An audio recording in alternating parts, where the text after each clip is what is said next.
Good evening, Steeler fans. Welcome to the Curtain Call podcast. I'm Geoffrey Benedict, here with my co-host, as always, Shannon White. Shannon, how are you doing? I'm just great. I'm excited to be here, and I always love that smooth introduction. I am terrible with names, and I actually said there, and I'm like, here with me, as always, and in my head, I'm like, oh crap, I just forgot your name. Anyways, it's on the screen. White, whose name is on the screen? Yes. Starting off great today. We are talking tonight about the Steelers offense. Last week we covered the Steelers defense, different changes, different personnel differences, and talked a lot of that with Nick Faribault. Great show. Today is just you and me talking the Steelers offense and the changes that are going on there. And I want to get started. I want to jump right in with the position that really hasn't changed, and that is running back. Like the running back position, no one's actually left. No one's been really added. Like you've got undrafted free agents who could find their way onto the team. Shannon, what are your overall thoughts of this running back room?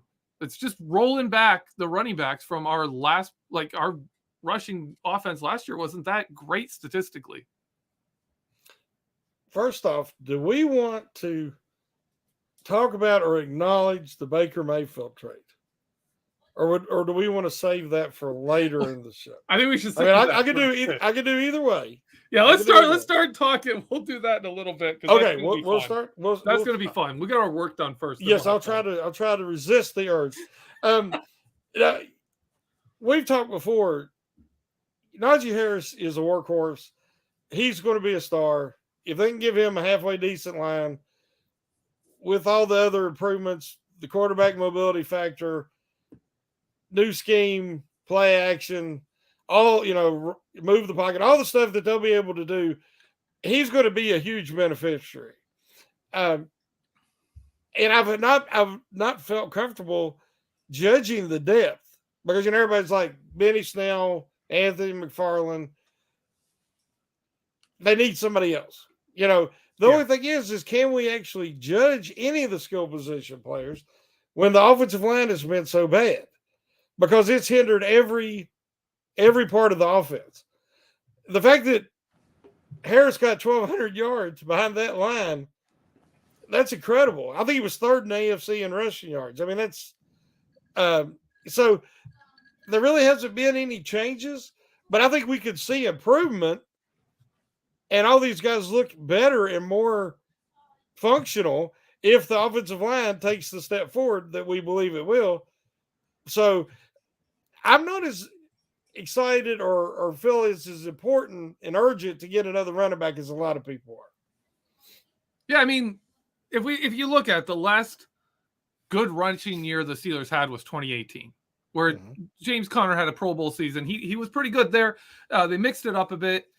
But you go into 2019 and the offense falls apart, right? They were still running. They're running Benny Snell. They're running James Conner. And they're actually gaining pretty decent yards considering what you had at quarterback and how bad overall the offense was.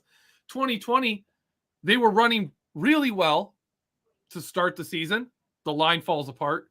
Injuries happen. The offense just completely goes from, really putting up numbers to falling completely apart throughout the season, and the running game completely disappears. 2021, it's just Najee Harris doing whatever he can. The number of tackles he broke just to get back to the line of scrimmage sometimes. The amount of moves he made, like the guy's phenomenal. People, if you're one of those people that looks at the stats and says, "Oh, Najee Harris is overrated," you gotta watch the games. The guy's incredible. Behind him, though, that's the big question. Are we going to run Najee Harris into the ground, or do we need someone behind him, or is the Steelers just going to say, you know what, we'll figure it out as we go? Maybe the quarterbacks run more. Who knows? What do you think, Shan? Do we need a second running back, or can we kind of get by with a committee of nobodies? Well, Tomlin just doesn't like to use his running back depth. when he had D'Angelo Williams, Williams was an excellent player, had been a part of a really good rotation at Carolina, and 1,000-yard runner, and so he was very talented, and even with him, when they had LeGarrette Blount, they brought him in, they never used him, and then we know what happened there. So I think they realized they can't run the wheels off of Harris, but I think a lot of it's going to be, as you said, I think we're going to see with the increased quarterback mobility, we're going to see even some designed runs there. There'll be opportunities to take advantage. Like last year, a lot of defenses sold out and brought pressure, and it didn't keep their integrity, and they lost responsibility. And there was lanes there that could have been exploited by any quarterback that had any mobility. The game that Rudolph played against Detroit, he had a couple of decent runs just because he can move, and there was huge holes there available. And so I think that if they can possess the ball and improve on that time of possession, then and do more play action rollouts and different things, I think that will take a lot of the pressure off Najee, and they can also get the ball to him in different ways in the passing game because he is a very good receiver. So even if they do have a solid number two, whether that's Snell or McFarland or somebody else, I doubt they're going to see more than 10 snaps in a game. Yeah. Yeah, I agree with you there. But the Steelers, I think we can both agree, the Steelers, you don't want Najee Harris's workload getting into that territory where you're shortening his career. But you definitely, it's hard. It's going to be hard taking that guy off the field. He doesn't like to leave the field. He doesn't want to not hit the ball. You don't want to see him getting hit behind the line of scrimmage every other play. See, that's where you take a beating. That's you're having to make a Herculean effort just to get back to the line of scrimmage and try to gain a yard or two. If he can actually have a few running lanes and have some positive yardage, maybe break into the into the linebackers the second level before he gets hit or touched, you're going to see a big difference.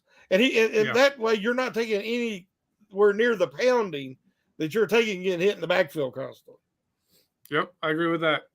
All right, let's move from running backs to people we just mentioned as being huge for the running backs game and the run game, the offensive line.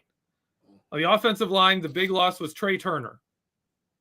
All right, that's the only starter the Steelers have lost from that line. And added to the team, we have James Daniel and Mason Cole. And while people wanted more, I know there's a lot of people that wanted more changes on the offensive line, and I was one of them. I think both of us have to agree James Daniels is at this point better than Trey Turner. Like Trey Turner at his age, his career's kind of going down from his peak. James Daniel is 25. He's kind of coming into his own. That's an upgrade. You keep everyone else the line had, and you add Mason Cole. On paper, this line has to be better than it was last year. What do you think, Shannon? There was a lot of talk about some of the big tackles in free agency, and everybody was talking about them, but those were, that would have took up a huge chunk of the cap space they had that they could use to fill so many positions, and they did. They got Daniels at a great price because I think he's on the cusp of being a Pro Bowl player. He is 4 years into the league, and as you said, he just turned 25, and he's already performing at a above average level, and I think he's getting ready to take his game to the next level. So out of all the guys, when we sat and looked at the free agent interior positions, the guy that I wanted the Steelers to get, and I wrote an article about it, he was my big wish was James Daniels, due to his age, due to where I think he's getting ready to break out. So that's a huge upgrade because Trey Turner, they got him because they were desperate, and he was a really good player at one time. And I thought that he could rekindle his career by coming to Pittsburgh. But in the cluster that was the Steelers' offensive line, he wasn't able to flourish there. at this point in his career. So getting Daniels is a huge upgrade. Then you go from, I wouldn't even say the Steelers had an average center at any point last year. Now Mason Cole is at least average. Yep. And he has, again, he's a younger player with experience, right coming into the prime of his career. So again, another huge upgrade. And then Dotson says he tried to come back too fast from injury and he had some other issues, but we know how good he can be when fully healthy. So the interior of the line is much stronger than last year. And that will help everything, but it also helps the tackles. Mm-hmm. So Moore took a beating. You know, we laughed about it in training camp last year. He was getting abused. Highsmith abused him, and everybody was abusing. But, you know, he learned from it. He grew from it. And as the year went on, like his first meeting against Cleveland and Garrett, and then the second one, totally different, night and day. Very different story. That shows that you know, one, he's got ability, but he can learn. Even during his struggles, he was learning. So I'm very excited about him as, you know, his future at that left tackle position. And having this offseason, and I'm sure he's really been putting in his work, I'm expecting big things. And then with all this improvement, all that will help Okorafor, whose big weakness is his intensity. It's not his athleticism. It's not his mobility. He's got long arms. He's got everything you want. He just lacks intensity. But this new blocking scheme, which you've talked about and wrote articles about, could very well be a much better fit for him. And if that's the case, again, he's 24. I don't even think he's turned 25 yet. I don't think. I mean, he's incredibly young. And so there's so much potential. And they've got such a young line now. So I think all that bodes well. Yeah, there's a lot going on with this offensive line, obviously. James Daniels was a guy, when we were looking at free agents, when we were looking at all that stuff, I was like, okay, take him off the list. The Steelers aren't going to go make a huge money signing, and James Daniels, a guy on the rise, you know, good leadership, nearly, you know, sniffing that Pro Bowl level. He's pushing that. And I'm like, Steelers aren't going to be able to get him. He's going to be too much money. And then he comes in for less than Okorafor cost him. I was surprised at that. All the news coming out of camp is he's a very good leader. He's a vocal leader. He's kind of taken over the room. That's all phenomenal. That the team didn't have that guy last year. They didn't have it at all. Marquise Pouncey was that dude, was absolutely stellar in that role. I agree with a lot of people. I think Marquise Pouncey is a Hall of Fame offensive lineman. And his loss was huge. They didn't replace that leadership. Now they have. They've got that leadership. But also, man, their offensive line execution last year was terrible. This is one thing Kevin Smith writes for our site. He's on shows with Shannon. He coaches football, and he was saying, like, the execution of this team is just bad. Like, there's plays you can't tell what they're trying to run, because it's like, okay, they look like they're trying to run outside zone and failing horribly, but maybe they're trying to run in like a tricky inside zone. Like, and it's sometimes hard to do it because it seems like they're doing everything wrong. And it's hard to get a run game going when your guys are just doing stuff wrong.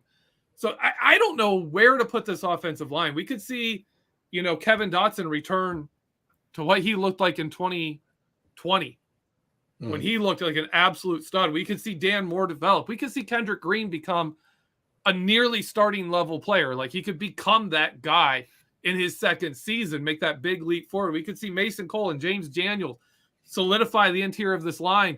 Chukwuma Okorafor take, you know, a step up from what he has been. I'm not going to say like a big leap, but a little bit up. And this line could be really good. But we don't know what we're going to get with it. Right? We got to at least be average. Yeah, we got to at least be average. Yeah, it's going to be better than last year. Yes. It's going to be better than last year. And And with that, this is the thing with me is we're going to talk quarterbacks. We'll do quarterbacks next. We'll go we'll transition into quarterbacks here. But that offensive line also didn't have a quarterback who could throw on the defense and make them back up. Mm-hmm. And the opposing defenses constantly had +1 in the box, which means however many blockers you have in there, they got one more defender than you have blockers. That's really, really hard to run. You have to have an absolute stud of a line. You have to have like 2004 Steelers offensive line was like, yeah, bring that extra guy. We don't care.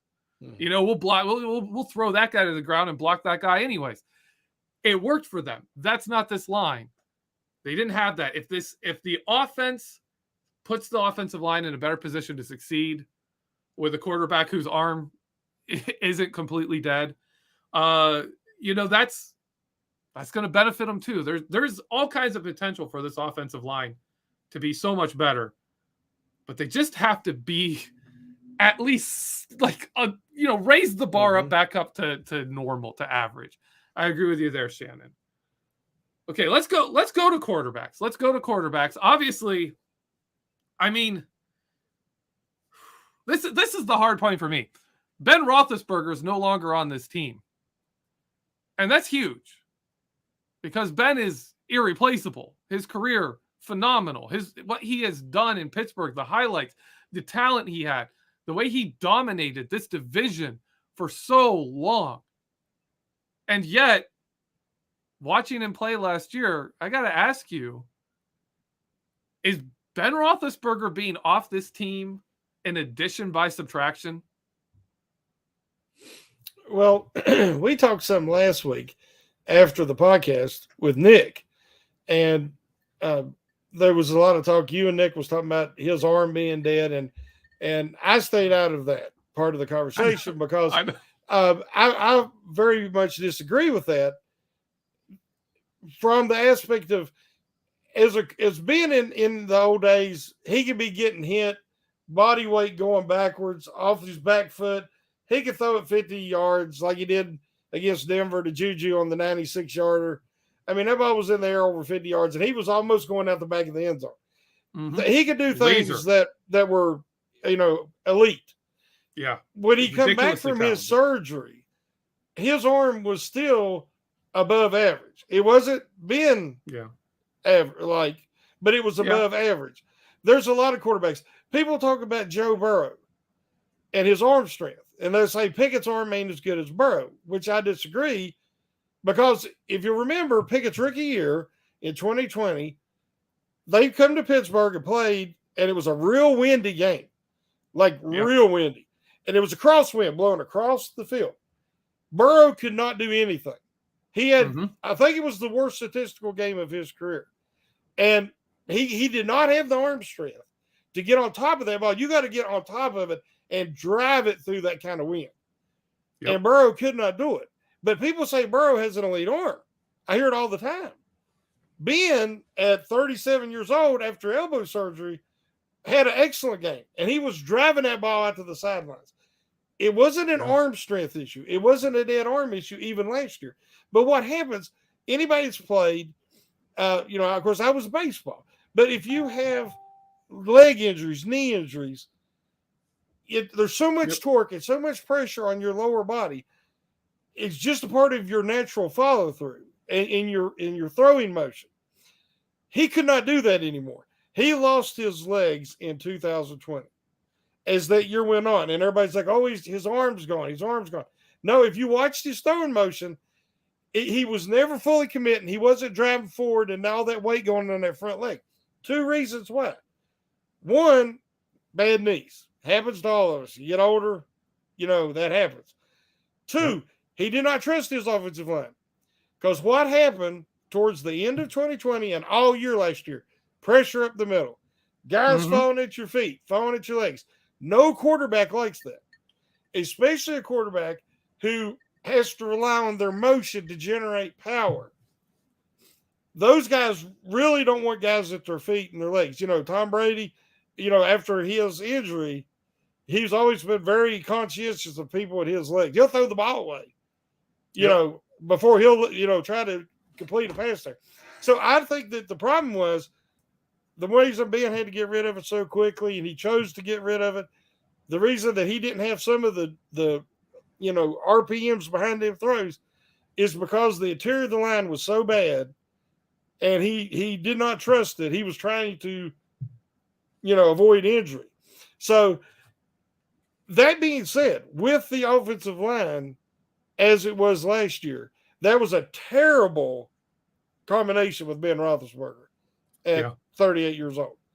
And so he did what he could do. He showed that clutch ability. He did a lot of the drives to help him win mega playoffs, but it was a terrible, atrocious offense. It was so hard to watch. To watch, one, get older and not be able to do what he used to be able to do, but not have the help he needed. So it hurt the skill position guys. Because like you said, Claypool, he was just almost useless. Because, the only time they even used him if they just chuck it up and try to go get it. They force-fed the ball to Deontay Johnson, so he should have, I'm sure he was happy as he could be, but that wasn't no offense.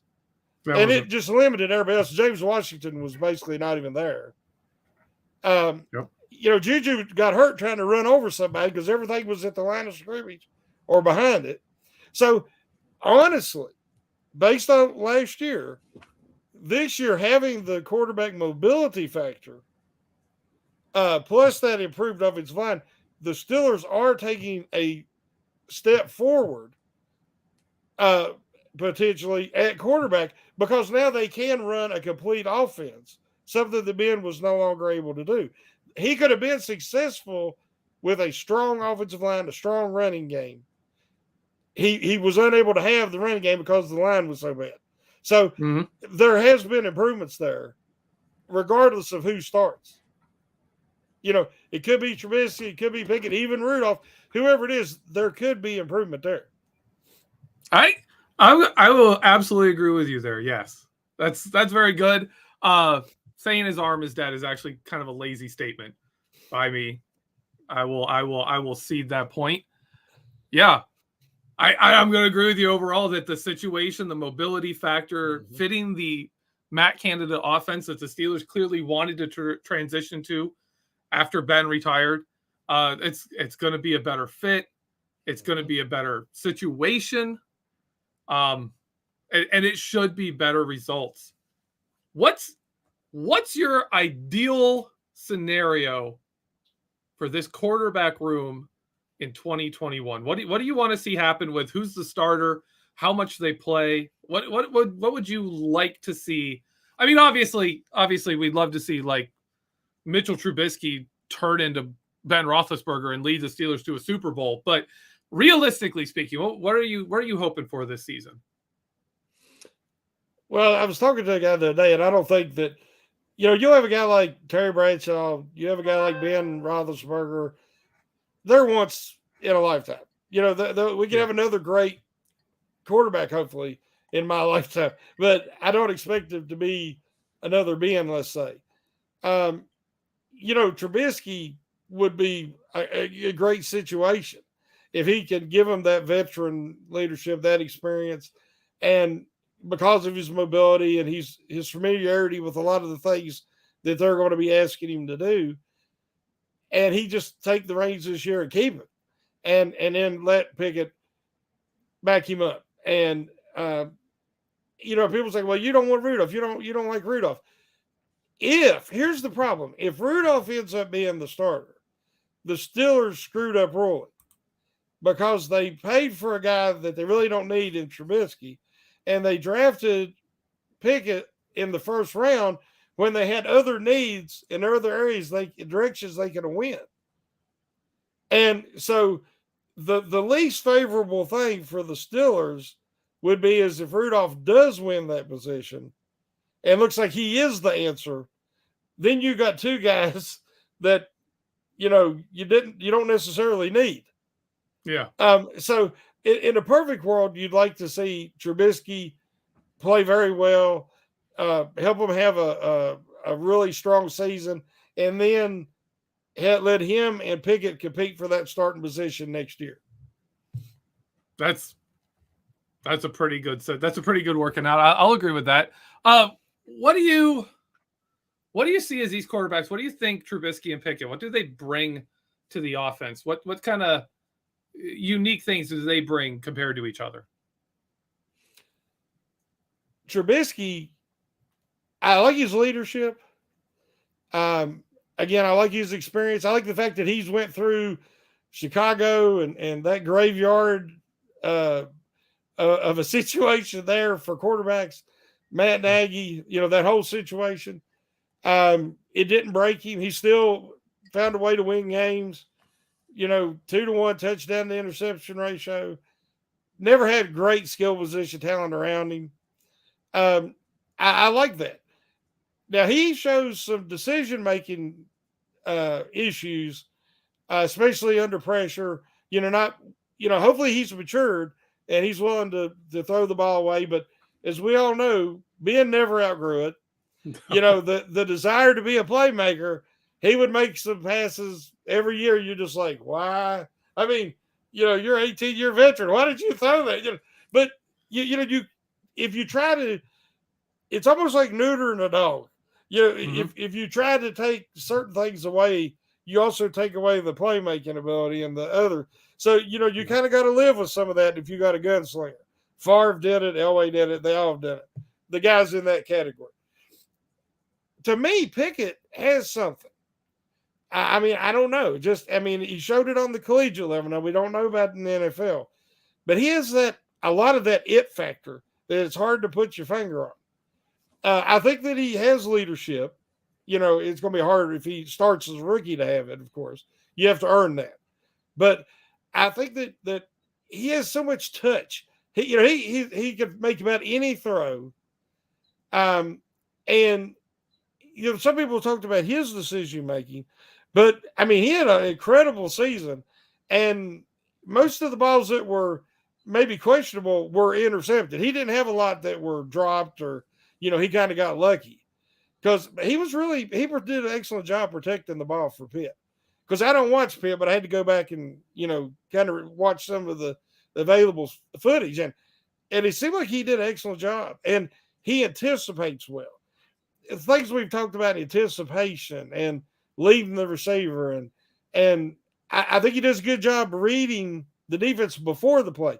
He might already be better at that than Trubisky, and I think their athleticism is pretty similar. So, the only thing Pickett don't have going for him in his competition is experience. Yeah, I'll agree with that. Pickett, I want to start with Kenny. Pickett reminds me of. I'm not comparing him and being like he could be that good, because I'm going to compare him to one of the greatest quarterbacks of all time. Yeah, he reminds me a bit of the Joe Montana. There you right? Go. Yep. That kind of West Coast, you put Pickett in that old school West Coast offense, right? Where you're reading the defense, making quick decisions, making accurate passes, moving out, making plays. That's Kenny Pickett. That's his strengths. If you're asking him to be a Ben Roethlisberger, I think you have the wrong guy. If you're sitting there saying, you know what, we're going to drop 4 receivers, you're going to go out there, we're going to run routes, and you just outthrow the defense. It's not going to work. That's not going to work. Kenny Pickett has a lot of value. I think his chief value is he has a knack for making plays, similar to what Joe Burrow has shown, that he kind of has that knack for turning something not so great and still making a play. Kenny Pickett has that. And I like that a lot. And that is, to me, the big difference between him and Trubisky. Trubisky, physically talented I think he has better arm talent. If you're just talking, velocity, if you're talking being able to do off base throws and different things like that. I think Trubisky's better there. I think Trubisky's chief addition to this team and to this offense is, like you said, leadership, experience. He knows this type of offense. This is what he runs. What Matt Canada wants to run is what Mitchell Trubisky runs. So we can step in, run the whole playbook right off the bat, bring some leadership, bring some stability to a quarterback position that just lost, I'm not even calling him a guy. He was the franchise. Ben Roethlisberger was the franchise. They lost that. He brings stability immediately, and there allows them to fully implement their offense. I think Pickett is the better quarterback I don't think it's that long away that Pickett's the better quarterback. But Trubisky is a great fit for what they need right now. They compare Burrows to Montana. Yeah. Because, the heart rate never gets up. Just Joe Cool. And that's what you stuck out if you think back about Montana. And, you see it with Burrow. But you also see it with Pickett. And you see a little bit of that. Yeah, those are the kind of guys that, third and whatever, fourth quarter, AFC Championship game, Super Bowl, they can keep it together and they don't get the yips or they don't short arm or throw. It's just cool under pressure. That's something that I think that I'm saying the it factor, it's hard to put your finger on. It really does seem like he has that. Yeah. And that's something, Trubisky, when things get kind of rough, when things get tough, Trubisky pushes it. Yeah. He'll push. He'll try to do a little too much. And you can't do that as a quarterback. That's never going to work in the NFL. And I think we've seen with Rudolph how Mason Rudolph, when things start going well for him, he gets in a groove. He can be really good. But when things don't go well, he tends to stack bad plays. He stacks negative plays, which is what you can't do as a quarterback. You've got to, walk away from one play and start a brand new play. And Mason Rudolph seems, I can't fully speak for him, but he seems to be a guy who kind of carries the last play with him a bit. He rides that roller coaster and he can get himself in trouble when he starts a downswing. It can snowball on him. The Detroit game last year, you remember one of the huge plays, he had the pocket, he kind of moved to his left and he looked back and, daggone it. Ray. Yeah. Was coming along the goal line and he was wide open. He'd settled there in the zone and Rudolph had to make an off-platform throw. Not a hard throw. He just had to turn back, and against his body and throw, and he bounced it. That's the difference in a play that I think Trubisky will make and Pickett will make, and a play off schedule, off balance, off platform that I think is a limitation of Rudolph. That is a very good point. I like that. I like that a lot. Let's move on from quarterbacks. We covered running backs, offensive line, and quarterbacks. Let's move on to the tight ends. This is my favorite position on the team. Out Eric Ebron, who barely played last year, played some early, later in the year, not so much. In Connor Hayward. What's your thoughts on the tight end position? I'm more excited about it, the tight ends this year, than I have been. I don't know. It's been a long time because Fryermuth I was watching a game on NFL Network today between the Chiefs and the Eagles and watching how their offense, they're running a lot of their plays and imagining, if the Steelers, they have the components now to do a lot of these plays and watching how they repeatedly used Kelsey out of the slot and got him matched up either on a linebacker who he torched or on a corner or safety who he just overwhelmed. And you just see it, and it's just like you can imagine Fryermuth doing that. I mean, and then watching. And he did. You can look at the film. He did it. He had some this year with Ben, who didn't want to use the middle of the field at all. And he still had some plays over the middle because he was wide open. But then you watch some of them rollouts they did with Hunt, the Eagles, and then with – now the Steelers could do that. And then having Gentry on that backside. I mean, first he looked like a tall, skinny quarterback trying to play tight end. Then he looked like, this guy ain't going to make it. And then last year, he put it all together. And they say he looks even better this year. You get him like that on them misdirection plays and everything. And what some little guy's got to try to tackle him. That could work out really good. Be like the Vance McDonald stiff arm heard around the world. I can see Gentry doing that to some little guy, And then Hayward, of course, can do everything. I mean, he's so versatile. And you could bring him in. and have one formation, then put him in the backfield on short yardage and run him for the first down. You could throw to him out of the backfield. You could throw to him offline, on the line of scrimmage. He's got so many different things he could do. That's deep. And then Nick was telling us last week that, oh, crap. What's the other tight end? The fourth-string guy, or he was third last year? Oh, Raider. Yeah. Said that he looked great, was making great catches and everything at camp. So this is an impressive depth chart for the Stars at tight end. Oh, man, it's exciting to me. I want to do a little bit on Pat Fryermuth because I've been going over some film for him because I'm working on figuring out what I'm going to do for him. I'm going to do a film room on Pat Fryermuth, and man, the number of plays where he lines up in the slot and just runs like a 5-yard out route, and he's against a cornerback that can't cover him. He beats the cornerback, just straight up beats him. Against the Vikings, Brashad Breeland, who was, a starting cornerback for the Chiefs when they won the Super Bowl. And then he goes to the Vikings. He's a big signing for the Vikings.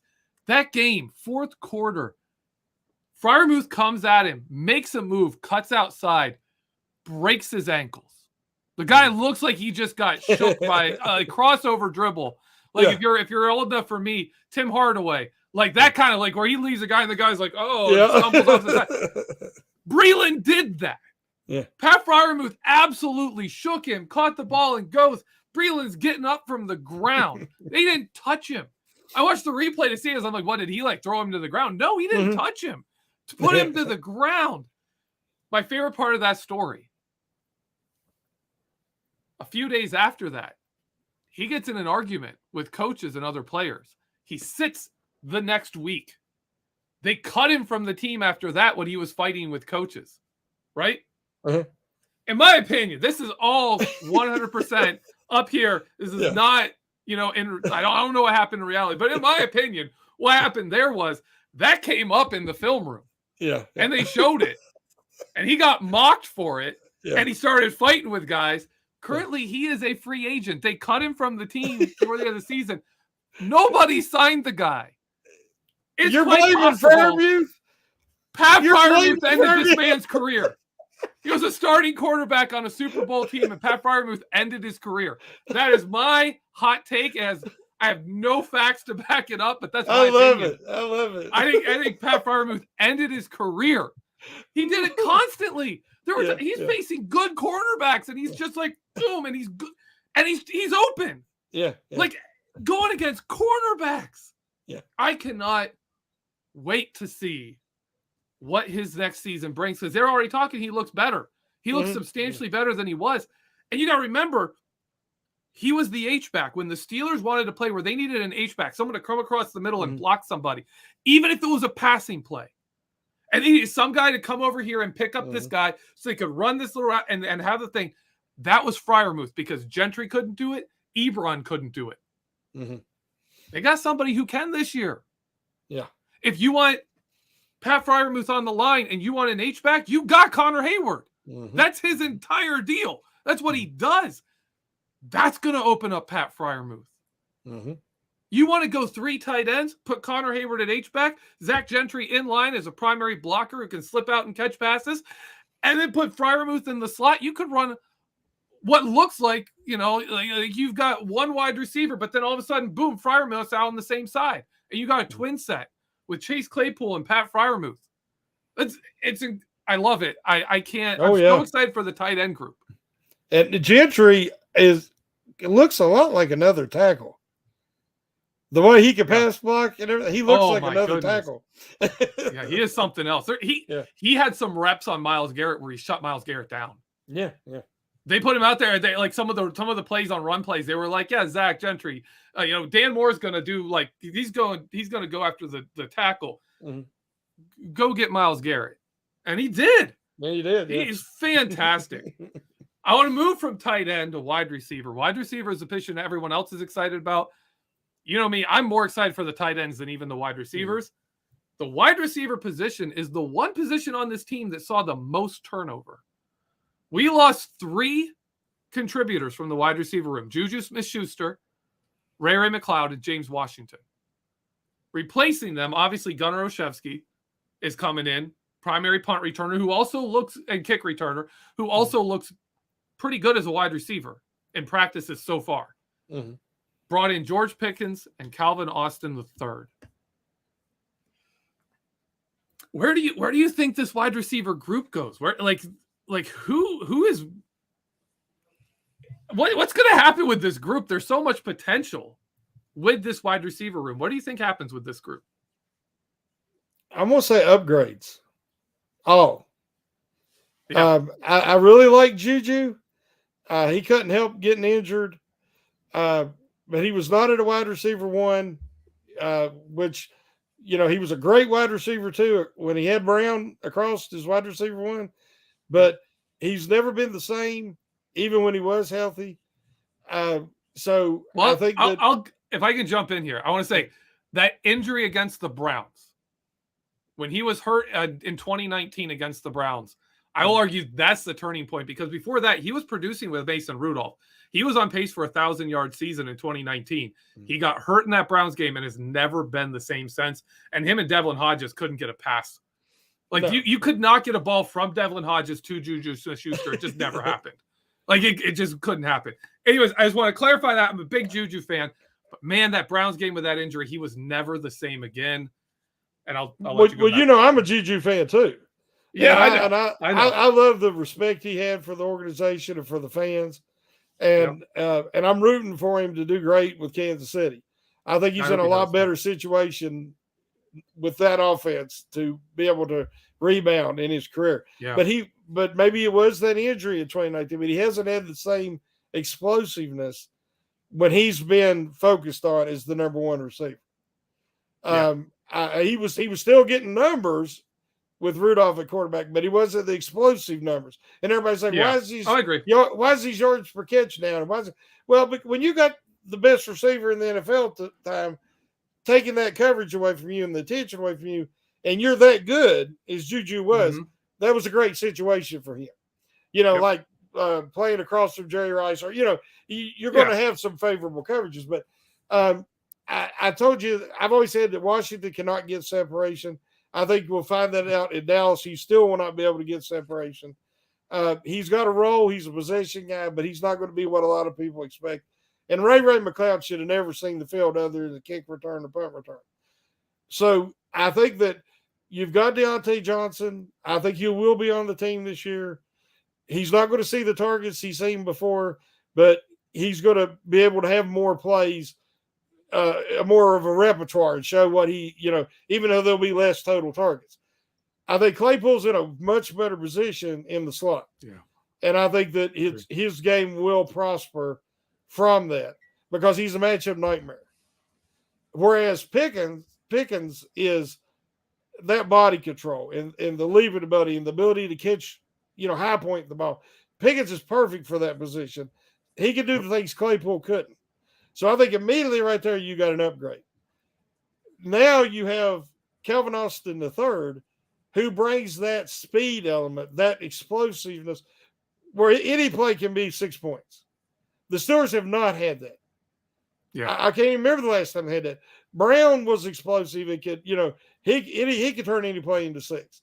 But other than that, it's been Mike Wallace since they had anybody with that kind of speed. And none of them's had the kind of quickness that Austin has. So I'm very excited about that. We're forgetting Miles Boykin. That's true. Yeah. Here's a guy who, what if he turns, finally gets an opportunity with a team that can throw the ball and uses that big frame and he's strong and all that to be, that wide receiver 4, let's say. Him and Austin, depending on what, because you could put Austin in the backfield, you could put him in the slot, you could move him around. So many things you could do with that kind of speed. And even if he ain't getting the ball, he's an incredible decoy because you got to keep somebody on him that can run with him. It can't be a linebacker. You put a linebacker on him, he's gone. Yeah.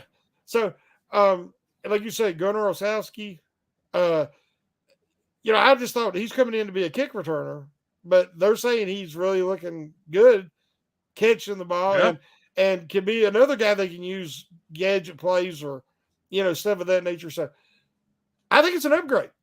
I think that the wide receiver room is stronger than it was last year. I do. I'm going to agree with you too. One of the points I made in a film room, our Vertex we did, is Chase Claypool looks like a completely different receiver. If you throw, I'm going to call it to his outside shoulder, like away from the ball. If he's backing, if he's having to, like the ball's coming and he's working away from the ball to make the catch, he's terrible. He does that, like he jumps, he repositions his body, but he doesn't. He loses his wideness. He lets defenders get into the ball.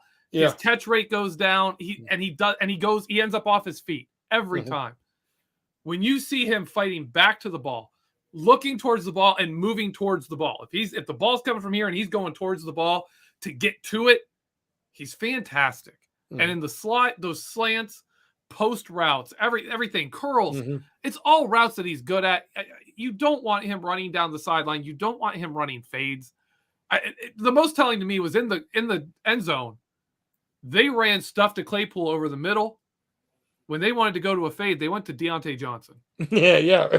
When you've got Claypool 6'4", 230 on one side, you got Deontay Johnson 5'10", 185, 190 pounds on the other, and you're like, we need to throw a fade and let this guy just go up over the defender and get it. We're gonna go to Deontay Johnson, right? That tells you something. That's Chase Claypool's game is not doing that, right? He fights towards his eyes, and that's where he's good. It's a weakness he has, and you're just gonna have to make do with it. The slot's a much better position for him. George Pickens, to me, is such a brilliant signing. I brought him up as a dream pick before the draft after our Alabama show where we talked about the Alabama prospects. I was like, George Pickens is one of those guys that I'm like, he could fall because all these guys are putting up these ridiculous combine numbers, and people are going to fall in love with that and forget that George Pickens just gets open. He gets open deep and he makes catches. So you've got that, like Chase Claypool can get open deep, but he can't make a contested catch. James Washington can make the contested catch, but he can't get open deep. George Pickens puts it together. He is that dude. And I think he's legit the best pure deep threat Z receiver we've had since Mike Wallace. I think he can be better than Martavis Bryant in that specific role. Yep. He could be absolutely great. Man, this offense, Shannon, we just got done talking. Najee Harris should be better if the line is better. The quarterback position is a better situation than what Ben had in his last 2 seasons. The tight end room could be an incredible strength, could be one of the best tight end groups in the NFL. The wide receiver room is upgraded. Where's this offense end up in 2022? How good are they going to be? I think that, again, you're going to see some struggles early on because you have to develop chemistry. And, there's no substitution for experience and playing together and game experience. So I think there could be some tough games early in the year that hopefully the defense can keep them in games, and the strong special teams, Boswell, and the running game. That's one of the quickest things to come together. If that interior of that line can gel quickly, I think they can move the ball with Harris. And control the clock and keep the games low scoring. And if they can do that, they can be competitive and then improve. That's what I want to see this year. I want to see, in the last few years, they're not playing as good at the end of the year. Like in 2020, they played great early and then they fell apart. And last year they started progressing, and then Dotson got hurt and a few things happened and they flatlined. And so hopefully this year they can show improvement the whole way. But I think that they have the potential to be an improved offense. They wouldn't take a whole lot to be better than that last year, because there was some atrocious, is the only word I can use for it, performances. And it was a shame for the defense, and because it was all laid on them. And so I'm looking forward to seeing what can happen. The only thing that they've really lost that Ben still had was clutch.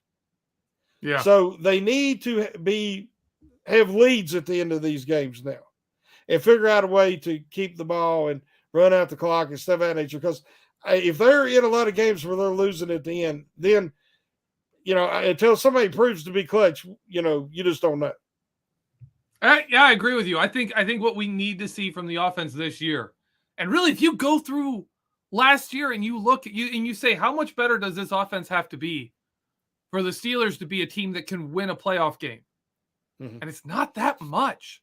Mm-hmm. It's not that much better to get a better position where you're not playing you're not playing the Chiefs in the wild card game. Yeah. And you've got a chance to actually beat somebody. The offense doesn't need to be that much better.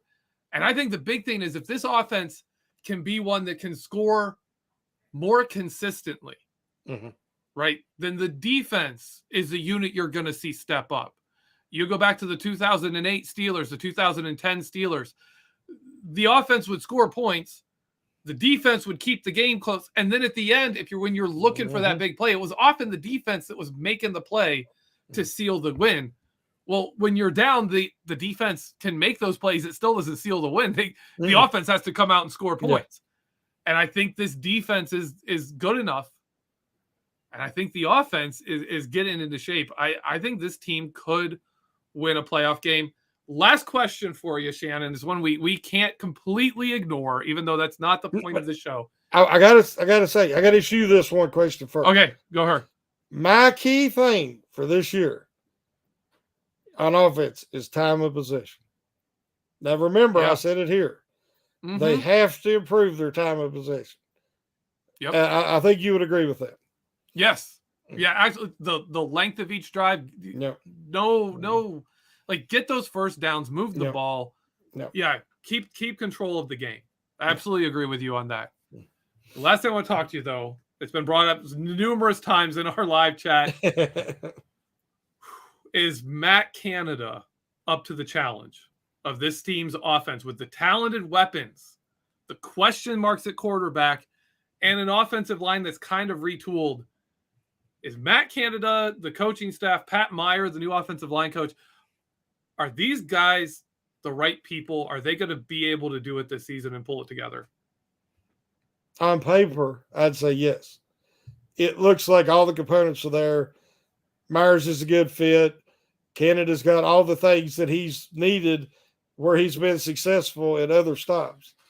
I think he has that now. So now it just comes down to execution. And there's tough decisions, as you said, and we've talked about who's the starting quarterback. I mean, there's things that need to be answered. But I do think that he's in a good position, but the answer is he better be. Because they've given him everything he needed, everything I'm sure he asked for. So now he's got to deliver. I agree with you. Yeah, he does. And as much as we've seen great play design from him, like I can point to plays every single game where you're just like, look at that play. That's the Matt Canada offense. You set this up earlier with this other play. You had another play. Both of those were successful. And then this play, boom, the defense overreacts and you catch them over here. Mm-hmm. As many of those plays exist, the problem you see with Canada is consistency, where you'll have great drives. You'll have plays where it works. And then other times you're scratching your head saying, what were you trying to do there? Mm-hmm. Like, were you just outthinking yourself? Did you think the defense was going to do something dumb that play? Like what were you thinking? It's going to be interesting to see. It's going to be interesting to see what his offense looks like apart from Ben, because a lot of our predictions on what his offense is going to look like is tied to this idea that they still had to run what Ben was comfortable with. And we're saying, well, what will Matt Canada's offense look like without those plays? Well, we don't know how much of those were plays that Matt Canada doesn't want, right? We don't know how much limit he was. So we don't know exactly what it's going to look like. We can have hope that it's going to be, something that puts together a good offense.